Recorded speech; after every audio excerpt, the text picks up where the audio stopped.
Gift Biz Unwrapped, episode 330. It has been proven time and time again to be one of the most effective ways to get sales. Attention gifters, bakers, crafters, and makers. Pursuing your dream can be fun. Whether you have an established business or are looking to start one now, you are in the right place. This is Gift Biz Unwrapped, helping you turn your skill into a flourishing business. Join us for an episode packed full of invaluable guidance, resources, and the support you need to grow your gift biz. Here is your host, Gift Biz gal, Sue Monheit. Hi. It's always so great to have you here. And if you're new, welcome. Today marks the end of my first face-to-face trade show of the year. Or should I say of the last year and a half, I guess. It was amazing to be out, seeing customers and friends, and making new ones. There really is nothing like being in person. I want to remind you that doing events like craft shows and farmers markets offers great photo and posting opportunities for social media. We talked about this in one of our Tips and Talk episodes in the podcast just a couple of weeks ago. And I bring this up because you've told me you're discouraged when you don't see any of the time and effort you put into social media moving the needle on your sales. So, given the time we're in right now, take this as a changing point to do something different.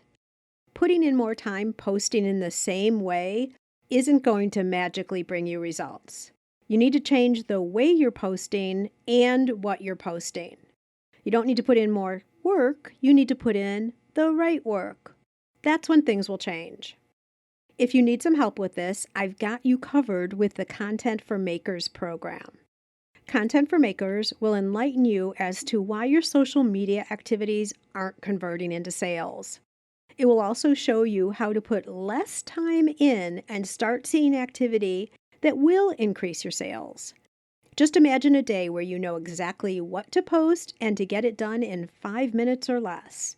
Then you can spend your time interacting with potential customers, deepening relationships with those you already know, too. And it builds upon itself naturally.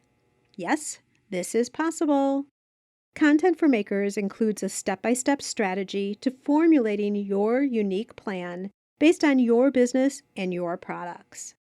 Then you'll have 375 social media prompts over a full year of ideas. Along with the 375 prompts come 375 image suggestions, so you're not left hanging on the creative. These prompts and image suggestions can be used for all platforms and all types of posting. Images, live streaming, reels, even email direction. But that's not all. Posts aren't going to work if the right people aren't seeing them. So you'll also receive a video and a worksheet on how to choose and use hashtags. This is a way to attract the right people who will become your customers. Most people are doing this wrong. There's more to Content for Makers too. To see all the details, just jump over to giftbizunwrapped.com/content for makers. But honestly, at only $27, it's a no-brainer. Why carry on posting as you've been doing all along, expecting different results? Sign up for Content for Makers now and see the transformation of your posting experience change before your very eyes. giftbizunwrapped.com/content for makers. Ready and waiting for your immediate access right now. Today's show is a fun one. My guest is so bubbly, and can I just say, I love that she laughed at me laughing at her. Lots of personality along with good learning coming your way. If you've held up starting on an email list or aren't sure if you've latched on to a solid strategy, this episode is for you. Plus, some surprising realizations about open rates and a fabulous free gift, too. Who doesn't love a gift?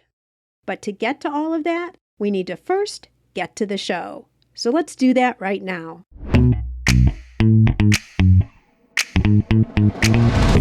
Today, I am very excited to introduce you to Kate Doster. Kate is all about helping ethical entrepreneurs open the hearts and wallets of their small but mighty audiences thanks to fun email marketing. She believes you don't need to bleed the alphabet or be a dirty, rotten spam face to write emails that jolt your community into taking action. Whether that's building a long-lasting relationship, buying directly from you, or checking out one of your affiliate partners. Kate is the host of the Inbox Besties podcast and creator of the Love Your List 2.0 email marketing mega course. Katie, welcome to the Gift Biz Unwrapped podcast. I'm so excited. And Sue, I can tell this is going to be a great interview because if the host giggles over a dirty, rotten spammer face, I know that I'm in good company. Yeah, and I can't wait to hear what else comes out of all these creative words being put together. I'm excited for this one. So I like to start off our conversation in a traditional way, and that is by having you describe yourself by way of a motivational candle, because it's so creative, and you're here with all of us creative makers today.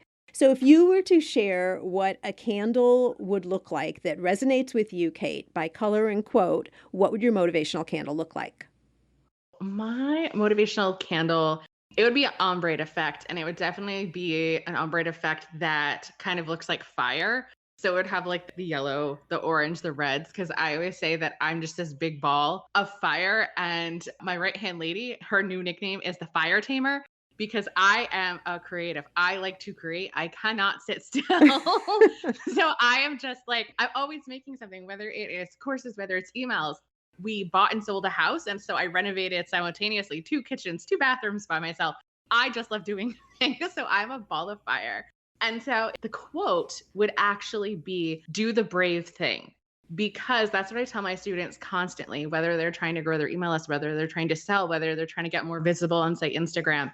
When you default to always doing the thing that's a little bit braver, you are going to get results faster, because honestly, it's not too hard to create a bunch of pins for Pinterest and Canva. But if you're going out there and actually pitching somebody to be an affiliate for you, or you're pitching somebody to be on their podcast, that takes a little bit of gumption, right? And so those are the things that are going to get you the results the fastest. So it would be an ombre one that looks like flames, and it says, do the brave thing. I love it. And I think that you have hit right on what can be kind of an unseen weakness that we all have if you're a creator, because I am the same way.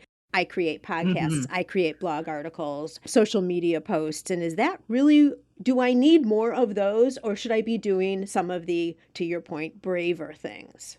And for a lot of people who are listening, they're just going to make another loaf of soap or more candles or additional jewelry because they have a craft show coming up, versus actually going out and selling, getting a wholesale account, like all those types of things. Yeah. I'm wondering what helps prompt you to go into that brave area instead of staying in the comfort zone of your creating. So it even goes to, like you mentioned, the craft show. We know if we start talking to somebody who's potentially walking by, that can be nerve-wracking as humans, right? But if you actually talk to that person, usually there's going to be a sale or they're going to talk about you. So I was default to do the brave thing because I figure, what's the worst that can happen? And just like any type of muscle, like, wouldn't it be lovely if we could have done one sit-up in high school and have a 6-pack forever? Like, that'd be great. Oh, yeah. But it does not happen that way, sadly, Sue. They'll figure it out eventually. So bravery is a muscle, and I think that people forget about that. So the more that you use it, the little tiny flexes that you're going along the way, the more brave that you're going to be. Because for some people, when you're like, oh, what's the worst that can happen? If they have a lot of social anxiety, or let's be real, a lot of us creators do tend to have ADHD or some form of it, sometimes you can have that hypersensitivity to rejection.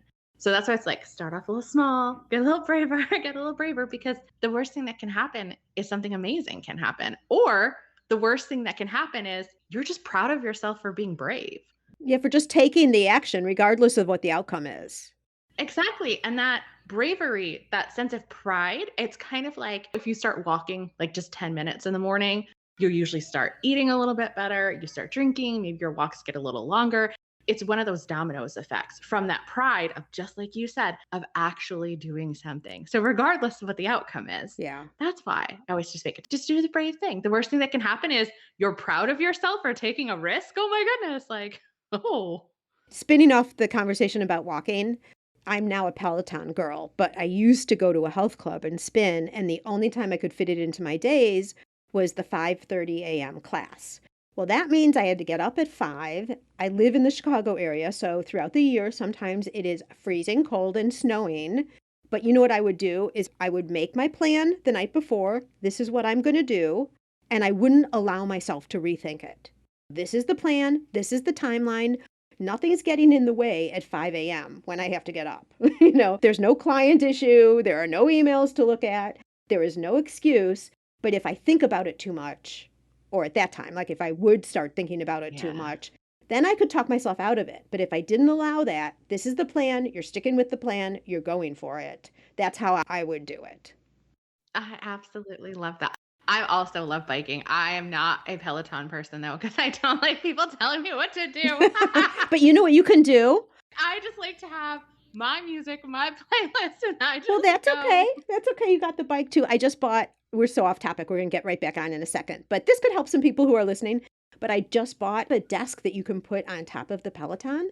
So if you're listening to a webinar or there's something that doesn't require too much typing, because it's kind of hard to spin and type a lot. But if you're listening to something or watching something or just a little bit of typing, you could like be on that thing for a couple hours even. Not going fast necessarily, but still getting some type of a marginal workout. So anyway, that's enough of that. I think it's so great because, again, as creatives, like you said, we're spending the time making the candles, doing the marketing. So sometimes it is really hard for us to move our bodies. So every little bit counts, guys. Every little bit counts. Absolutely. Okay, so share with us a little bit about words and how you fell in love with words and got into really focusing on email marketing. So I am a talker more than a typer. And so people are like, what? I'm like, I was not the person that had like straight A's in English class. Literally, my least favorite teacher ever was my 10th grade English teacher. And I feel like most people tend to not like their 10th grade English teacher either. And so I think that people get really clammed up, especially with email marketing, because they just flash back to like all those reports that they had to do and like sounding all formal, and they have been on the bad end of emails. And so they don't want to get roped in with the spammer faces, but they sound so stiff and then they psych themselves out and they don't do it. I loved email marketing. I was a copywriter with a W. So that means I got paid to write words that made people do stuff. In my particular case, hit buttons on the internet. And I loved copywriting because it is so conversational. You want to think of the potential customers that you have, the current customers that you have, especially as a handmade business, as your friends who are just as excited about soap, about candles, I have a student that does Harry Potter themed ornaments. You want people that are just as nerdy and excited about your thing as you are. And when you start talking to them like a friend would, you start using the vernacular that you normally would, all of a sudden it starts opening up. And if you think about email marketing, because like we talked about, we don't have a lot of time for stuff. And like, more power to you for getting up at 5 to do the Peloton. That was amazing. Those days are over. With email marketing, it has been proven time and time again to be one of the most effective ways to get sales. And the way I like to think about it is look at your own Instagram. Chances are you're probably following about 500 people or more because, like, yeah, it's Instagram, right? But are you subscribed to 500 people's email list? Absolutely not. It is only the companies, the bloggers, Sue, the people that you love to hear from. Those are the email lists that you're staying on. And so that's the same thing with your customers, with your potential customers. It's these people that are raising their hand that's like, I'm so into what you do. I'm going to let you in my inbox. And so you want to make sure that you show up for them. So it is one of the most efficient tools out there if you do not have time. If you can spend 20 minutes to write an email, it can do way more than spending like 15, an hour, 2 hours, 3 hours, say, on a blog post. Not that I'm making blog post, but if you don't have any traffic and you don't have a promotion plan for that blog post, you could have just saved yourself some time and just sent an email. All right, perfect. So we need, so that people can follow along with what we really want to talk about, I'm just going to be honest and truthful with you, Kate, and tell you that there are people who are listening who the understanding of how you would even send an email is overwhelming to them. So we're just going to cut to the chase here. If you were to pick one very easy email system, let's say someone doesn't have any emails, any addresses, or an email system yet. I talk in other places about how to attract and get email addresses, but what would be the one system you would direct them to look at, sign up for, so that they have a base to start sending emails from? What would you suggest? Just one. I was going to say, I'll give them two options. Okay, you're allowed. I feel that you need to test out back ends to see which one works with your brain. As someone who's neurodivergent, like you need to find the thing that works for you. So, the two options that I always tell people, the first one, if you're looking for something that is free, as long as you already have that established website, like you've talked about, I know you've just had a couple podcast episodes ago about like, do we need to blog and all that? Then you can go with a system like Mailer Lite. They do have a free version up to 1,000 people. They will give you automation. So, say somebody gives you their email address, they'll give you like the little forms to put on your website or to put on a page so that way you can show people at your craft shows. And you're just like, oh, just type in your email address. It does all that form stuff. It will allow you with their free plan under 1,000 recipients to automatically send that person an email, whether it's a coupon code or a welcome or behind the scenes. It can do all that for it. Sometimes it can be a little bit slower, like I don't want to use the word clunky, but sometimes it can be a little bit clunky. The other one, and this one was built more so for creatives, and I'd be interested to hear which one you usually talk about a lot, is usually Convertkit. So Convertkit starts off at $30 a month. And so for some people, they're like, I don't want to invest $29 in my business. Now, I know that most of you guys are makers, so you understand like wholesale cost and cost of materials. So if you just think of it as a cost of material and you actually use your email list, then it's like, oh, I can definitely make back 30 bucks. Because say if you are selling, again, a candle, right? You get one customer who buys two, you sell them at 15, ConvertKit is paid for. So now literally the rest of the month, everything else that you make with the email list is technically profit from your email list. So I like ConvertKit because it has those landing pages. Their customer support staff is really, really nice and they're fast, which I really enjoy about them. Same thing with Mailer Lite. Even on the free plan, the Mailer Lite people will talk to you at the time of this recording. It could change, but in something like a MailChimp, I know that they don't help anybody on the free plan and their system is super clunky. So I don't really advise that. If you're going to do something where, say, you're going to be like selling online and you're going to take, say, a lot of orders and on your own site, not like Etsy, then you might want to look into something that your shopping cart platform recommends. So, like if you're on Shopify or big e-commerce or something like that, you can look to see what systems they recommend that you use as well. So that way you can tag and do orders and all that sort of stuff. Gotcha. Okay. So that's a very long answer, but the biggest thing is to see what works with your brain and your price level and to have that plan that if you are going to pay for it every month, that you recoup that money. Sounds good. And honestly, I would like to state here that don't go crazy. Just pick one and get started. Don't spend a week trying to figure it out. Look at them, analyze them as Kate's just suggesting, but don't let this be a barrier to getting started with email because it's better if you start at the place you want to stay, but you can always switch. No choice that you make is ever irreversible, I guess would be what I would say. I see most people, honestly, on MailChimp or Constant Contact too. And Constant Contact used to be the biggie, but I don't hear very many people talking about it anymore. I was going to say, you don't really hear it. Like I said, MailChimp, the only reason why there's a couple things. MailChimp keeps on changing what they do and do not include in their free plan. But the biggest thing is there's no customer support unless you pay them, right? Okay, well, yeah. And so for some of my students, they don't want to pay. So then they get no help. So then they get stuck and they get overwhelmed by the tech.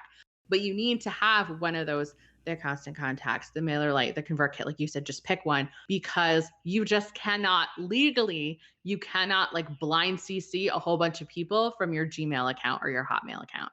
No, and people do that.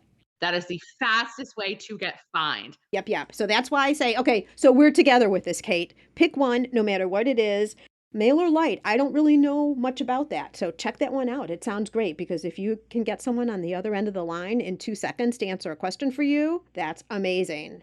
All right, so regardless of which one it is, now we're going to move forward. Okay. Yes. And if you need to know, so you've gotten your email system, but you don't have any email addresses, get some friends and family on your email list so you can test the system and see how it works. It's that simple to get started. We were just talking about how going spinning or going for a walk, you just have to take the action and decide to do it. This is an action point if you haven't done this yet.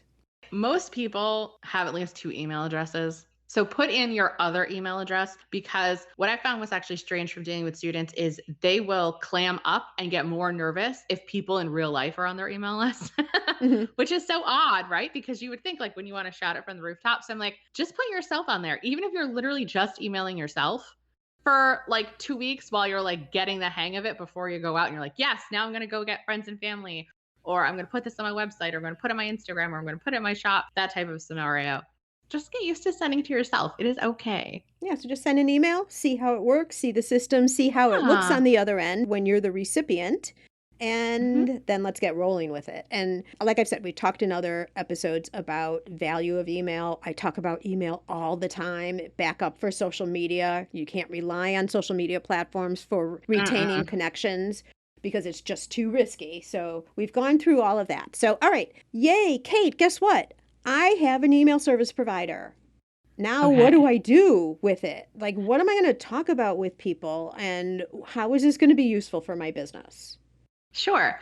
So the first thing that you're going to want to do before we talk about, well, what are you going to talk to these people, is you need to create some type of incentive for people to want to get on your email list. Just like stay informed of when my next show is, or find out when, like, say you do batches of things, find out when the spring line is coming out. Like, yeah, you can have that, but you're not going to get too many people on there. You want to give people some reason to actually give you their email address. So in the online space, they'll call it like a freebie, a lead magnet, that sort of a thing. When you are somebody who is a maker and you're selling physical goods, 9 times out of 10, people are in the buying mood. So they're going to be looking for some type of discount code because that's what they've been trained for those like big e-commerce sites. So I always tell people, if you're a maker, I wouldn't go with something like 8 things that loving Harry Potter says about you if you're selling handmade Harry Potter ornaments, or how to decorate for the holidays. Sign up for this free guide. You can, but people aren't necessarily going for information. They're going to buy, they're going to hear more about you. So that's usually what it defaults to. I know it stinks because our profit margins aren't that big, but once you get somebody on your email list, then the floodgates can open and you can do a lot of fun things. But we need to treat people like people, and that's what they're looking for at that moment. Well, a question. Is there a way within all of these systems that it's for a first time purchase so people don't leave your list and come back and keep adding that discount? It would have to. So I don't do too many e-commerce sites right now. So I'm just being completely honest with you. So that might be one. Remember how we talked about look to see what your shopping cart system recommends? Like if you're using Shopify, see what stuff they recommend. I guarantee you that you can probably find something where it'll generate like a one-time sort of use code, and it should be able to do that. I know this sounds odd, but I like to err on the side of people being good. Maybe that's just the Pollyanna in me that like I don't think that they would keep doing it and keep doing it and keep doing it. Yeah. And the thing is, if they unsubscribe and then they resubscribe with the same email, like they are not going to be able to get a code, because when your email service provider sees like most of them, when they say like, oh, Kate at Kate Doster unsubscribed and then resubscribed, they won't send emails back out because according to the system, even though I tried to resubscribe, I told them I don't want your emails anymore. So it usually won't work. Oh, that's interesting. We've had people do that by accident, unsubscribe, but then they've resubscribed and been added back on. Okay, that's good. So it must depend on some systems. Depends on the system. I am chained to Infusionsoft Keep now because I just have Oh my so many goodness. funnels going for the other business as well. Like I could not change even if I wanted to, but Convertkit would be the one I would be eyeing. So we're in line with all of that. But the other thing I want to just say, just as a perspective about offering a discount to get on a newsletter, is think of it kind of like you're investing in prospects. Just like when you enter in for a craft show, you are entering in so that you can get visibility to all the people that are walking the show. You've paid for that to happen. Some people are going to buy, some people aren't. So it's a similar thing, just transferred over online. A couple of ideas also that come to mind. If you didn't want to give a discount code, because yes, that comes 100% off of your profit margin, but you could do something like a special product of the month that they get on a discount, or an add-on product that's compatible with some of the other things in your line. You could also do things like entering into a monthly sweepstakes giveaway, different things like that. But I like what you were saying, Kate, about get in the mind of your customer and what is it that would prompt them to take action, because we all now are so protective over our email because we know exactly what's going to happen. You're going to send us information. Right? And you are, right? But it's got to be information that they're going to want to have. And I also, tell me what you think about this. Then we're going to get off the sign up email. We're going to get off of that in a second. But I think it's also good to tell them what they'll, besides just the discount code, then they'll also get promotional codes and insider information that isn't found elsewhere. So then it's like that mystery of like, okay, I'm going to get a discount because I want to try the product, but then I'm going to get this other information. And if I don't sign up, I won't get it. Yeah, and I 100% agree with that. I think that's a really, really great point. And because you're handcrafted, right? Treat people like people. You're going to hear me say this a million times because that's my philosophy and that's why my students do so well. People, when they're buying handmade products, it makes them feel good about themselves. And it usually makes them feel, I don't want to say like they're better than other people, but like they're better than other people. It's like the boost of the ego. So if you make supporting your brand say something about them as a person. So it's not just like, join the insiders club. Maybe it is the insiders club, but you're trying to think to yourself, okay, I am making these candles and they are infused with crystals when they go ahead and burn down. So your person is going to be pretty spiritual, a lot of woo-woo, a lot of that sort of stuff. So like give them a name. You're creative, sort of think about that sort of stuff. What other things would she be interested in? How does she handle herself? How does she carry herself in the world? What kind of things does she find fun? And then it's like, so you got, 15% off your first candle, plus you'll be inducted into because I use fire starters, into the fire starters club, where every month we'll be sending updates behind the scenes. You get to vote on new products. And then all of a sudden it's like, I'm not someone who buys a candle, I'm a fire starter. And then, because I know you guys have talked about branding, right? And then you've got them. I love that so much. I don't think that people think that far ahead. They're like, oh my goodness, but like, it's true. It's true. You've made your email list a special group. Yeah. Yeah. Oh my gosh. Okay. Yeah, just like you would like a Facebook group. Like, I don't want you guys like overthinking this. Like, whatever you would have named your Facebook group, you could totally name that to like your email list, right? And even if you never refer to them as firecrackers ever again, when they first sign up, they're gonna be like, yeah, I'm a firecracker. Woo! Well, I think you should. I mean, my Facebook group is called Gift Biz Breeze. So we call each other breezers. So we're breezers together. Exactly. There are a lot of you who will never, ever probably have a Facebook group like that. It's just not part of what you're looking at doing because you're out at shows all the time, that type of thing. Here's a way to have a special group that you can name that you then throw all your love to. Exactly. I was also thinking of something else. I don't want to forget this, just spitting off other ideas for people is if you do spices or are a baker, recipe of the month. Oh my goodness, so much. Be part of that group. You'll get my special recipes every month that I share out. But you got to be part of this group, sign up, however that would be. All right. So this is step one. We've got to move on. I don't even know how many steps you're going to give us, Kate. But okay, so the very first thing that we're going to do is we are going to have a sign up box that doesn't just say sign up for my newsletter. For all the reasons we just talked about, I absolutely love the idea of naming it. So we've got that now in place because you told us to, Kate. So we're ready to go on to step two. Excellent. So step two, now that we actually have given them a little extra reason to want to hang out with us more, is you're going to be sending an email. So your email service provider will, in case if you're wondering about the tech, you'll set it up in the back end where when somebody gives you their email address, it'll automatically send that first email, whether it's the coupon code, whether it's the download, whether it's telling them about the product of the month, introducing them into being, we're going to call them firecrackers, introducing them into becoming a firecracker. So that will all take care of itself automatically. You'll set it up once. It will do it for every single person. You don't have to worry about manually hitting send when every single person gives you their email address. So you don't have to worry about that. Okay, so it manually, that first one. So make sure if you are going to separate lists, you're going to separate them into customers or prospects, things like that, that email in terms of its verbiage is relatively generic for anybody who signs up at any point along the customer journey. So again, that way you can do that. So that way you don't have to worry like, oh my goodness, like I just had 15 people at the craft show sign up to get that incentive that we're giving them. And now I've got to, once I break down this table, I've got to put everything away. I've got to go home. I've got to do all this stuff. And now I have to go and send 15 emails. No. Your system will help you set that up so that first email gets sent automatically. So you will be good to go there. So it delivers information off of what you talked about in the sign up box when you initially sign up. It's either delivering that code, sharing maybe a first recipe, whatever relates to that, but it's for everybody who joins your list. Exactly. And of course, you write that email, so you're going to control what's in it. But again, this is why I love email. You do it once, and now it's totally scalable. So I don't have to write 1,000 times that same exact email. I wrote it once, but it can get sent out to 1,000 people. So that's what I really love that. So we got past that stage.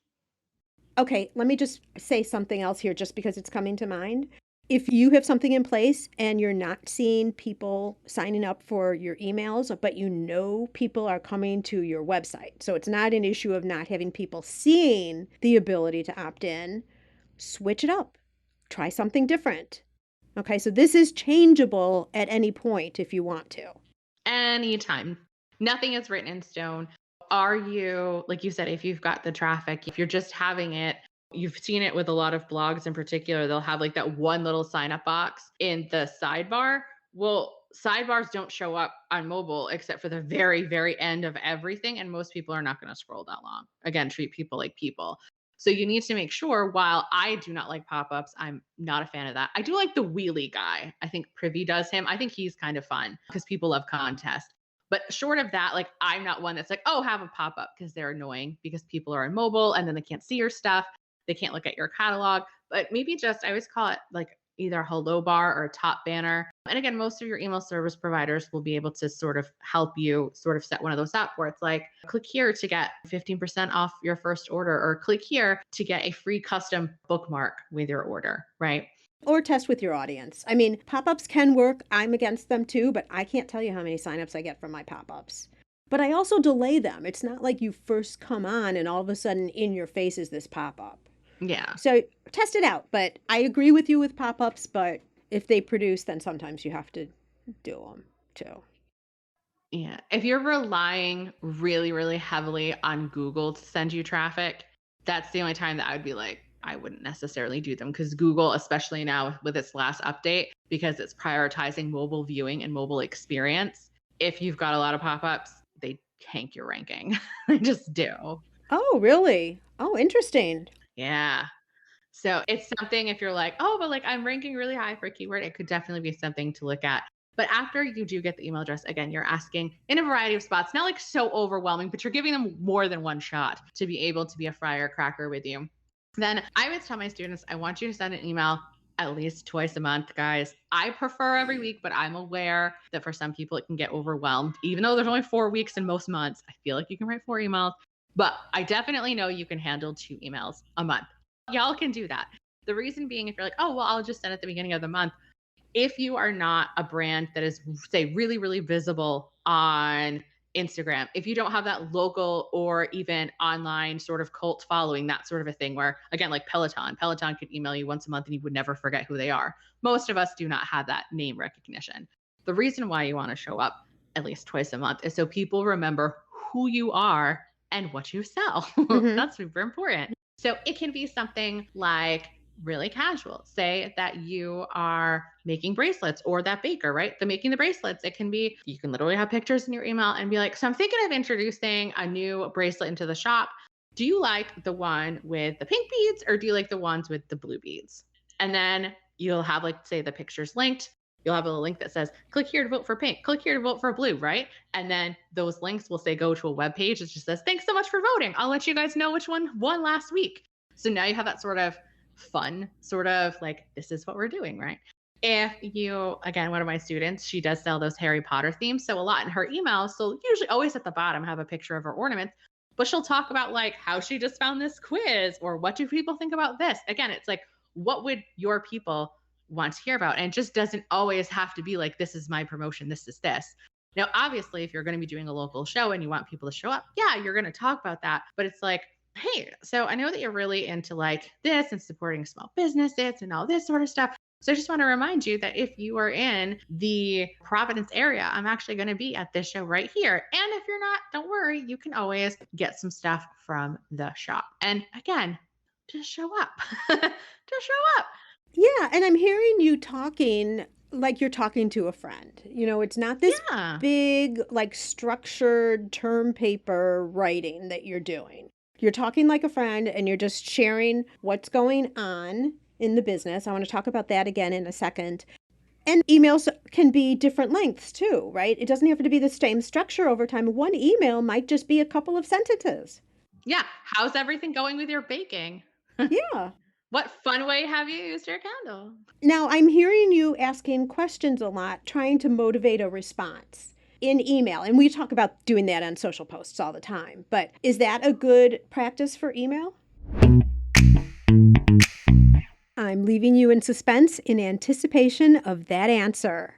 And we'll get to it right after a quick break to hear from our sponsor. Yes, it's possible. Increase your sales without adding a single customer.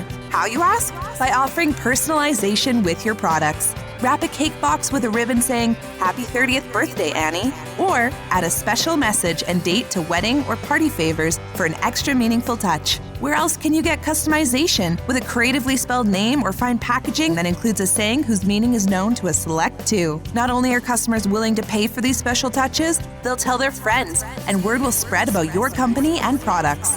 You can create personalized ribbons and labels in seconds. Make just one or thousands without waiting weeks or having to spend money to order yards and yards. Print words in any language or font. Add logos, images, even photos. Perfect for branding or adding ingredient and flavor labels too. For more information, go to theribbonprintcompany.com. I think that it really is. If you can get people to click, but definitely reply, and not everyone is going to, guys. It's just not.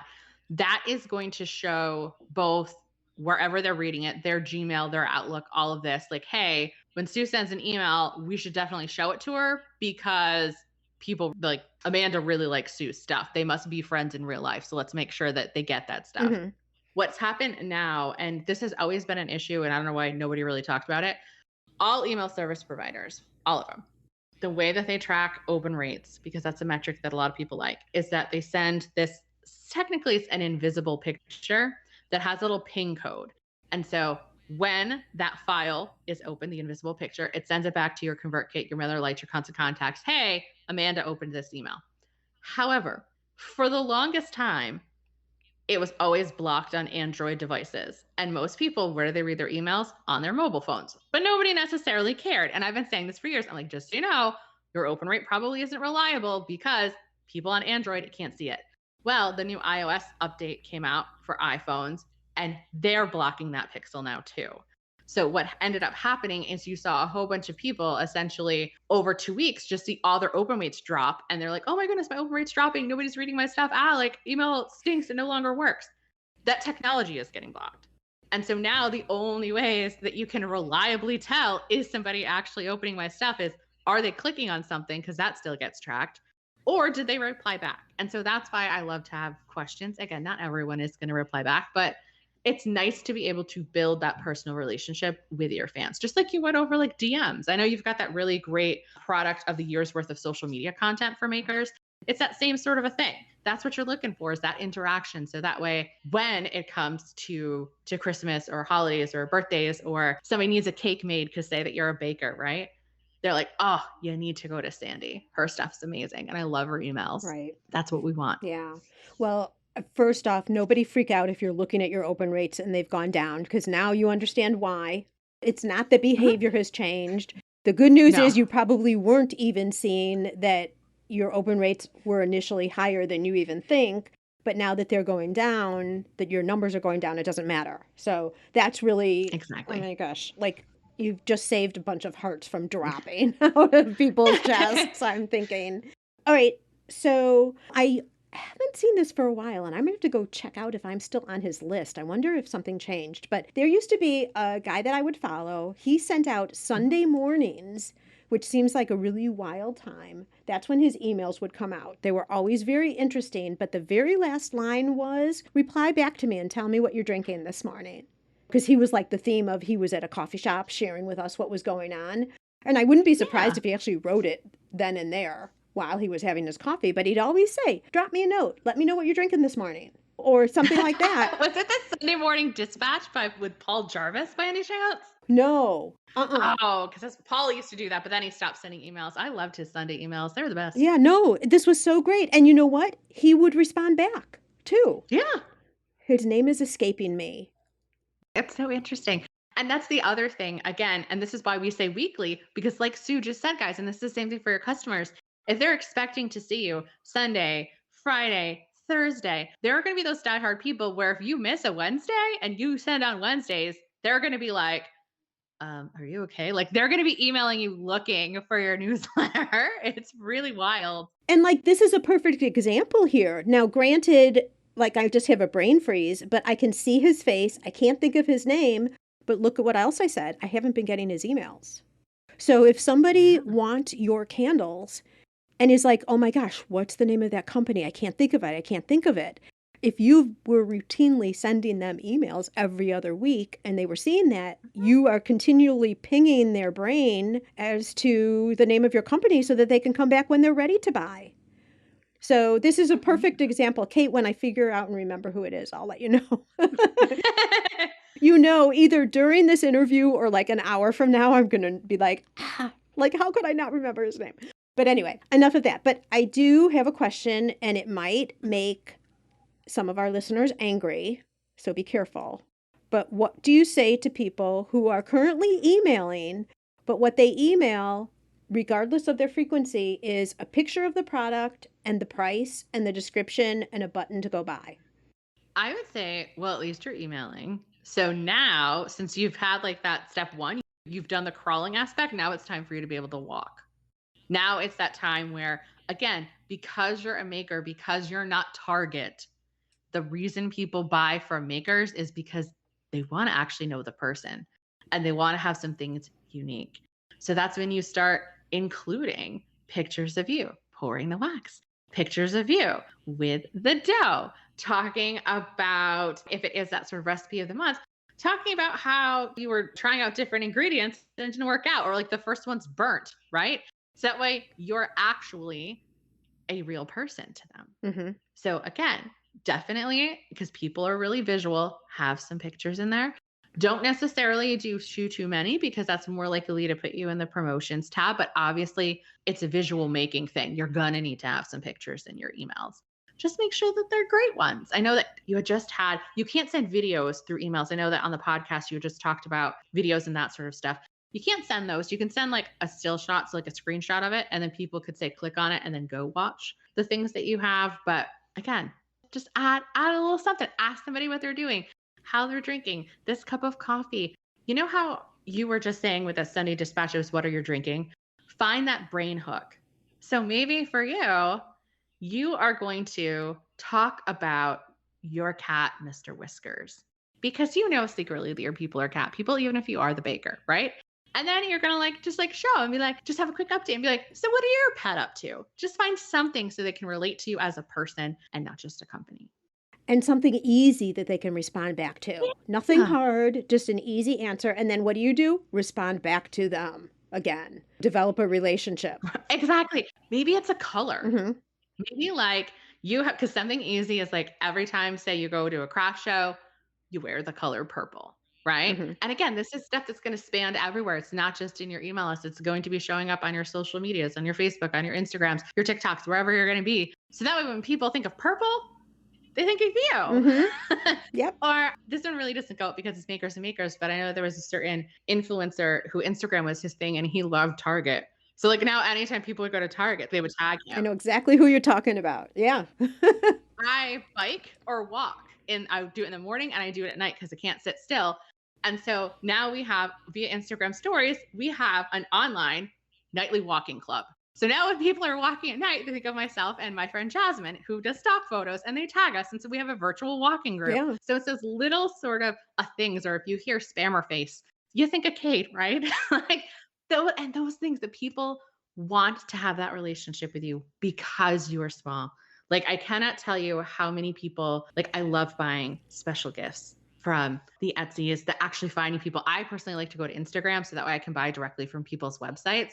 Because again, I'm aware that, I want to give them as much profit as possible. But those are the cool things, because now all of a sudden they're the cool person with the hookup. Oh my goodness, if you want custom wine glasses, you need these. They're so cool. Yeah. So then maybe your newsletter is talking about what you're drinking or celebrations. It can talk about, say, if somebody was tagging you on the Instagram in their story or in their post, maybe you could have a section in your email that's cups in the wild, if you will. And then it's just showing a couple pictures of people tagging you on Instagram. So they're like, ooh. So that way people are proud to have your product, because if they have your product, it means something. Yep. You are then part of the vibe of that business, and it's special and it's important and it's being part of a group. So, Kate, I have termed this concept that you're talking about people knowing you over and above your product, as a unique special power. And one of my unique special powers is snow, because I absolutely love the snow. And I'll get people literally from all over the world who will be like, oh my gosh, Sue, there's a blizzard coming to Chicago. You must be so happy, you know? Exactly. Yeah, or people will see yellow, because that's also something that people who hang around with me know that that's my color. And they'll take pictures and they'll send me things that are yellow or things that remind them of me. And I bring this up because it's a trigger point for people then to remember your company. So you're not just doing it because you're talking about yourself. You're doing it because you're placing certain triggers as someone just going through life. Like, I have a dear friend who literally, I'm not even kidding you, everything she owns is leopard print. Everything. Yes. Okay. And so anytime people see leopard, they think Claudia right away. That's it. Because it's so ingrained. And that's what we're going for. Yeah, it's so ingrained. So unique special powers. Think of one or two things that are yours and start sharing them with people, because it's going to help them remember your business. It circles around indirectly is the thing. It so does. And again, because we're really visual, and obviously we're makers, right? We're creatives. We're going to be visual. Sometimes if you're like, but like, hey, Sue, like, I'm boring as dirt. I've got nothing. Buy one item of clothing and just let that be your thing. So I have a friend, been friends with him. I say 15 years. He says 13. I'm like, we're old. It's 15. And he's a personal trainer online, and he brought this broccoli shirt. And I'm like, I'm going to make that your thing. He's like, you're going to make the broccoli shirt my thing. I'm like, we're going to make that a sticking point. Sure enough, it's been like 2 days and like the broccoli shirt is now everywhere. Oh my gosh. Because like that is the thing. Yeah. Right. So again, and when you wear it at the craft show, right? Like say, and again, it doesn't have to be broccoli if that doesn't fit, but like people are going to be looking for that thing at the craft shows, or they're going to buy their own version, like you said, and then they're going to tag you. They're going to tag Claudia when they're wearing their own leopard print. They might wear leopard print when they come see you in person. Mm-hmm. Again, they want to be part of a secret club, and they're on the in to know that Sue is yellow and like snow. And they feel like they can throw me snowballs too, just FYI. Oh my God. I'm from New England, and I'm just like, Sue, you're on your own. No stink. Oh, I love hate it. shoveling it. I hate it when it turns all gray and gross. I cannot get enough. But okay, so back to emails. And I brought up that point about people showing their product in the description and how to buy. If you train your audience always that every single time I get an email, it's going to be the product and how to buy, I already know that, and I just am not in the market right now for whatever it is you sell, then they're not going to open. But if you know that, yes, so-and-so sells pottery, I love their pottery, but she also shares with me some really cool new restaurants that are in the area, and I live right near her, so I want to know that, or a recipe of how I can use the soup bowls that I bought from her. So that the emails provide information that are valuable to your follower, your fire starter, over and above the product that you sell, because you want them to not miss opening an email because there might be something in there that they really want. Instead of training them product price, that's all I'm going to get. That's valuable when I need it, but I don't need it. Adding other good information into emails, I have found, is the key. 100%. And so I would say for most makers, it might almost be, again, it's going to be different than what a lot of online teachers are going to tell you, like, oh, like one message, one call to action, all this sort of stuff. I feel for us, it works really well with like a magazine style newsletter. So like the top half of your newsletter are going to be those interesting brain bits. It's going to be the soup of the week recipe. It's going to be this and this.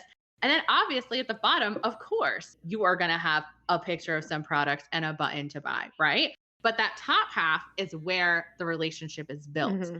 And honestly, probably some of the stuff that you're learning from Sue's content calendar on social media can work really well as a top half of your email, because you might be like, oh, well, they already read it on Instagram, so like I can't like reuse this content. Not everyone is going to see all of your Instagram posts. Go look at your analytics. It's the truth, right? And even if somebody does follow you religiously on Instagram and they said it in the newsletter, maybe seeing it that second time would actually get them to reply. And usually they'll say like, oh yeah, I saw you talked about this on Instagram the other day. My favorite coffee cup is the Golden Girls ones that I have. So I don't want you feeling like, oh my goodness, like I call it upcycling. I can't upcycle my social media content into my emails. You can 100% do that. It is okay. Absolutely. Yeah. And different people will get their information in different ways, right? Exactly. So some people are email, some people like Instagram. And if you copy just a little bit, it doesn't matter. I'm so glad you said that. Yeah. Yeah. And there are a ton of ideas in there. You're right. So that's that. I do have a question about emails. Shoot. When you're writing, do we have to follow that 10th grade high school teacher sentence structure with punctuation? Or can we get fun and cute and personable in our writing? Like the actual word, well, I know the words because that's what you're all about. But do we have to follow functional, correct grammar scripting? I guess I don't even know how to say that. Okay. You do not want to have giant blocks of text because nobody reads that, because people go to email for one reason and one reason only. It is to procrastinate. Do not let people tell you anything otherwise. They're going there for a quick dopamine hit to be entertained, period. And nobody wants to be entertained by having to read something that's like 7 sentences long. It's all the same color. It's really small font to read. They're not into that, right? Honestly, if something is longer than 2 sentences, it needs to be its own paragraph. Because again, you want things to be skimmable. You want to make sure, say, if there's certain keywords or something that you want to draw attention to, those are going to be in bold. So that way they can see it. Same thing like when you're, say, formatting a blog post, you want things to be skimmable. You can use things like y'all or what's happening, or you know what I mean? Like you don't have to follow proper grammar at all. Yay. Obviously, you want to make sure that somebody is able to understand it. But if there is a typo, yeah, you're going to get somebody to reply back and be like, just so you know, you spelled this word wrong. I like to think of it, I give them that annoying voice. I like to think of it as that's their love language because again, Pollyanna, I like to think that that's just their way of showing me love because they don't want me to get judged by other people. Where I see a typo as a sign of an action taker, because I would have never had the typo if I didn't send the email and I didn't write it. Right. So for me, it's a badge of honor because again, it would never happen if we didn't, like we said at the beginning, do the brave thing and actually hit send. So don't worry about those sorts of things. It happens. If a link doesn't work, it's okay. Go ahead and email everybody again. Everybody has made mistakes in life. And that's what you say. It's like, oops, well, I know that this was supposed to go to our sage shirt that we have, and it accidentally went to a pair of shorts. Thanks everybody for letting me know. I'm so excited. You're just as excited about that shirt as I am. Here is the proper link. So that way you guys can go ahead and get it. Yep. And when you do, don't forget to tag me on Instagram so I can show off how cool you look. Oh, I love that. Listen, we're talking to other people. And honestly, I'm going to say if someone is going to be kind of a jerk about it, you probably don't want them to be a customer anyway. No, you delete them. Like that's going to be that problem person. So let it just roll off your shoulders if something like that happens. Or they might just be having a bad day. So don't take it on yourself. Just let it go. But to your point, Kate, get these emails out. Exactly. No, like being on your list is a privilege. And I'll say that to them blue in the face. People are lucky that they get to pay you. They're lucky that they get to get your craftsmanship. They're lucky that they get to get your tips and know about Mr. Whiskers. And they're lucky that they get to have that brightness that your day is when you show up in their inbox. And so when you're like, you know what, being on my list is a privilege because you can always go find more people. I mean, that's why you hang out with Sue, right? She's got that great freebie of ways to get more customers. So there is no scarcity mindset here, guys. We will go and find more people. Not a problem. All right, so we've got our incentive so that people are going to be interested in joining our list. They are delivered a welcome email. Then we start regularly sending messages that include other things over and above just our product with responses, and we send that out twice a month. Is there anything else we should be doing? I mean, again, I would love it to be every week, but if we are just getting started, I would also say, and I know that since we're creative, sometimes we can't plan that far ahead, but honestly, if you are only going to send 2 emails, just pick a day to write both of them. Oh, batch it out. Yeah. Because with your email service provider, you'll be able to have it so that way, even though you wrote it on the 1st, you can have it send automatically on the 15th. You just have to set it up that that's the date that you want to send it. So that's the other thing, because I do know that, again, we get really busy when it's crafting season. Now that we're allowed to get out of the house here in the States a little bit, yay! Amen to that. Things are going to be able to pick up a little bit more, right? So that would just be the other thing. Just batch, get them both done. If you're like, oh, but Kate, like, I don't know what I'm going to have on my Instagram in 2 weeks, then just don't talk about Instagram in that 2 weeks, right? Or, oh, what if a product is sold out? If a product is sold out, I'm sure that you will be able to fix it. Like, and nothing is end all be all. And on the 13th, go and reread that email. If you know it's usually sending on the 15th, just to make sure everything's cool. Like, nothing is written in stone. Make it easy. There's a million ideas that you can have. Scan your pictures on your phone. If you're going to a craft show, were you there last year? Do you have a picture from last year? Yeah. Anticipating a show that you're going to be at? I mean, there are so many ideas. So just scan social, you'll see ideas as well. Exactly. Again, how things are made, what you're doing, where you're going, the best place to source it. I know some makers will show people, because I'm sure that they get this question like, oh, well, like, how do you actually make a candle? So maybe it's like a little blog post on how to make your own candles. 9 times out of 10, people are not going to take up candle making. And I know that you had a podcast episode that came out a little while ago that was talking about using affiliate marketing to increase your revenue. Yeah.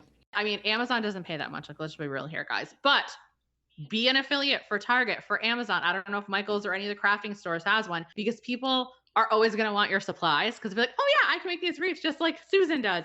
But then they get all this stuff and then they're like, I'm just going to pay Susan for one of hers. Oh, exactly. For sure.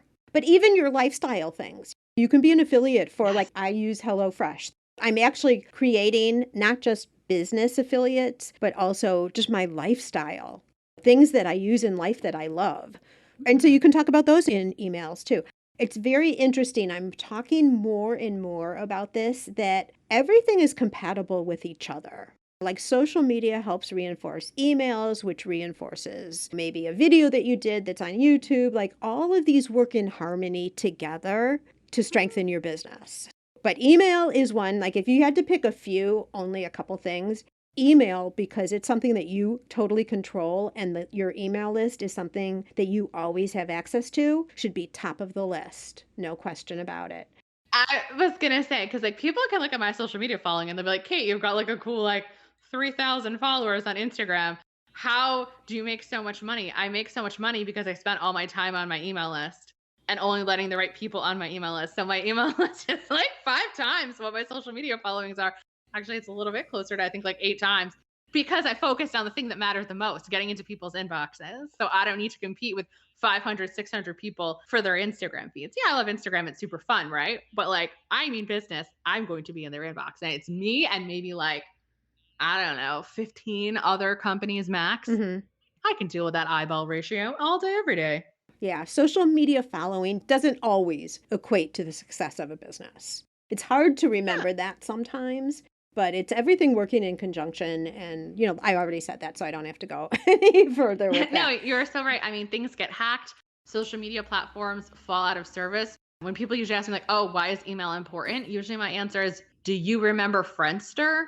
And if like, what is Friendster? I'm like, exactly. Yeah. Exactly. But did you forget what Gmail was? No, you did not. Right. What about list maintenance and cleanup? Sure. I think that it is important. I'm going to say it's a little bit trickier now. I'm not one where it's like, oh, if somebody hasn't opened my email in 6 months, I'm just going to automatically delete them. Because like we've talked about now, all email service providers, it's not just Convertkit. It's not just Keep/Infusionsoft. Everybody has such a hard time on mobile. And like, everybody loves to open on mobile now. I will have them sent to Convertkit. Does this automatically. I don't know if Infusionsoft does this, but if somebody is considered a cold subscriber, they haven't opened or clicked on your stuff for any once in a while, Convertkit will automatically put a tag on there. And then when that tag is added, you can have it get set up. I know this sounds like, but again, you set up once and it does it forever. It'll set up this little series where maybe if somebody hasn't opened up your stuff in 6 months, you're going to send them a coupon code. You're going to ask them like, hey, are you still actually getting these emails? Do you want to hang out? And again, it's always the prospect of what's in it for them. So like, usually I'll send a series of about 3 emails, but I would say definitely is 2, where it's just like, hey, so I know I can't stand getting emails that I don't want and having it over an inbox. And I never want that for you because I just want to help you have a beautiful home with these candles to be able to set the ambiance. So if you don't want to hang out anymore, just go ahead. You can click here and unsubscribe. But if I don't hear back from you, I'm going to remove you, but you can always come back if you want to. And then go ahead and let them do it. They'll have the tag, they'll go through it.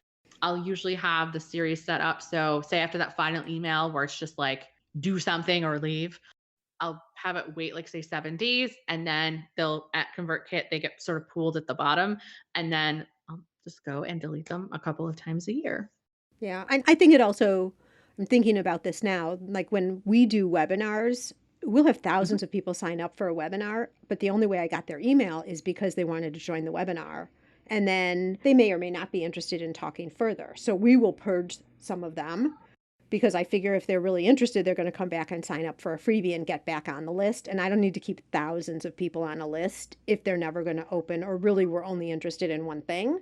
But I'm thinking for makers, the quality of people that you get on your list is also based on how you ask for people to join. Exactly.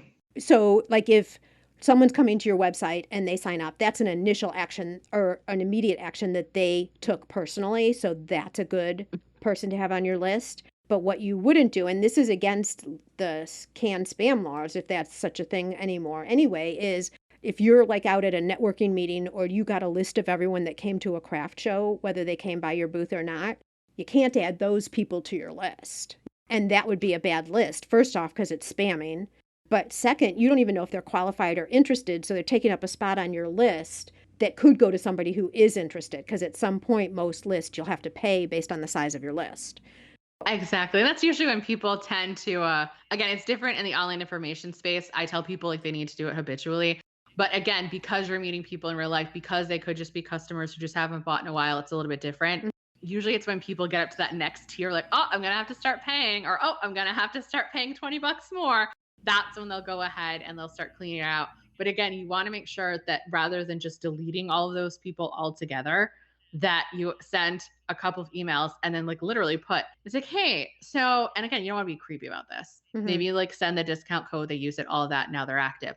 That sort of second email, say, hey, again, when we're talking about spam, put that in there, be like, but you might honestly be opening your emails and my system just can't tell. So just get a quick reply and say like the word keep or tell something. And I've gotten people that have sent me like huge replies like, oh my goodness, I love all your stuff. I read it all the time. I don't know why it's saying that it wants me to leave, like all this. I'm like, well, now you're fine because it's all action. So just encourage them. Let them know that like technology isn't perfect. And I think that that's what you're trying to tell them. You don't want to be a burden and technology is not perfect. So you just want to make sure the two of you are on the same page. There you go. Love it. Love it. Love it. This has been wonderful, Kate. So much great information, things that I haven't heard before. So really fascinating conversation.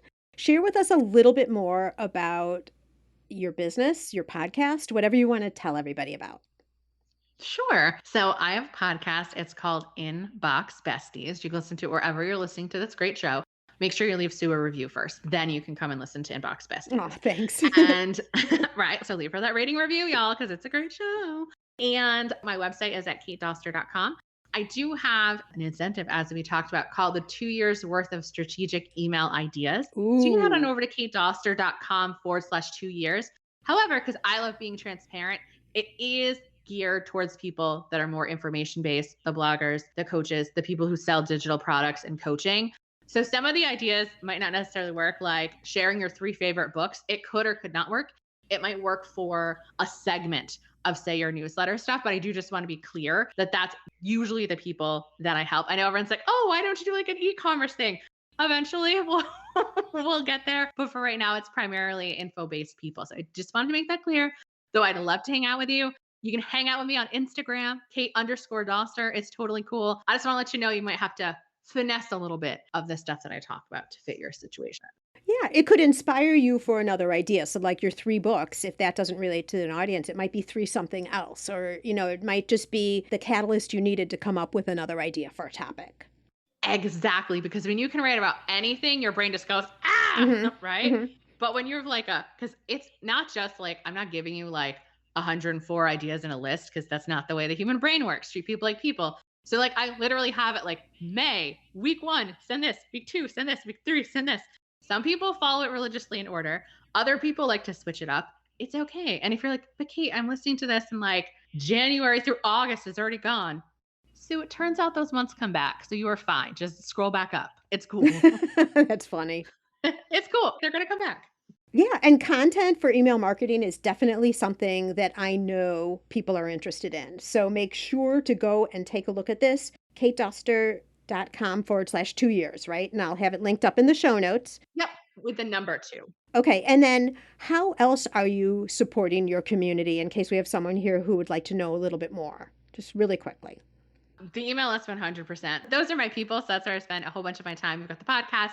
And like I mentioned over on Instagram, that's where I share a lot of like what Sue said, a lot of more lifestyle content. You can chat with me there. DMs on Instagram is probably the best way to get a hold of me. Never send me a message on Facebook. I have not checked that in eons. I'm sure it is awful. So hang out with me over on Instagram. It's Kate_Doster. That's where I will be. And if you are listening to this episode and you still are, make sure you take a screenshot and tag myself and Sue so that we know that you guys are listening. Wonderful. I love that, Kate. Thank you so much for joining us today. Such great information. I know that we have motivated a couple of people, probably more, to go ahead and get started doing email marketing. So thank you so much for that. Bye. Want to know my favorite takeaway today? The idea of naming your email list members. For Kate, it's firecrackers. And honestly, this whole concept makes me smile. We all love being part of a group, particularly when it's something exclusive. So there you go. Yet another reason to move forward on your email strategy. Perhaps I've gotten your wheels turning here. This podcast provides you with resources that you can refer back to at your convenience. And to do that, I have a great way for you to find what you're looking for. Have you ever listened to a podcast here, knew you wanted to write something down, re-listen at another time, or come back and grab a resource that was mentioned, but for the life of you, you can't remember what episode it was in? Well, now you can find it instantly. If you go to giftbizunwrapped.com/search, enter keywords on any topic you want, and not only will it tell you in what episodes the topic was discussed, but it will bring you to that exact spot. Grab and go style.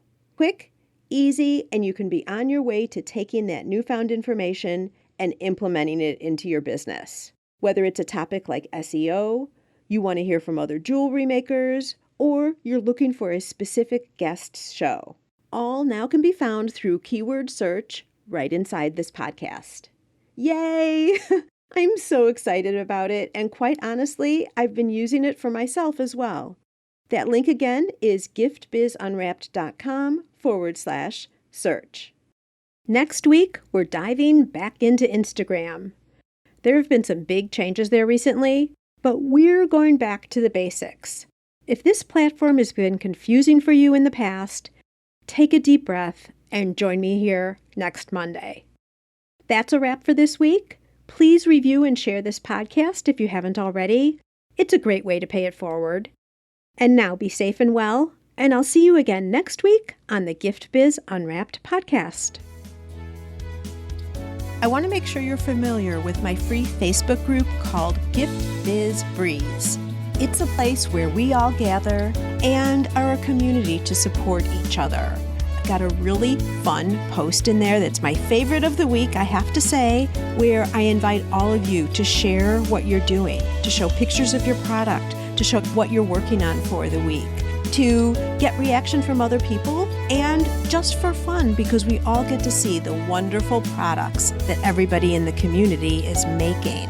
My favorite post every single week, without doubt. Wait, what? Aren't you part of the group already? If not, make sure to jump over to Facebook and search for the group Gift Biz Breeze. Don't delay. Come join us in Gift Biz Breeze.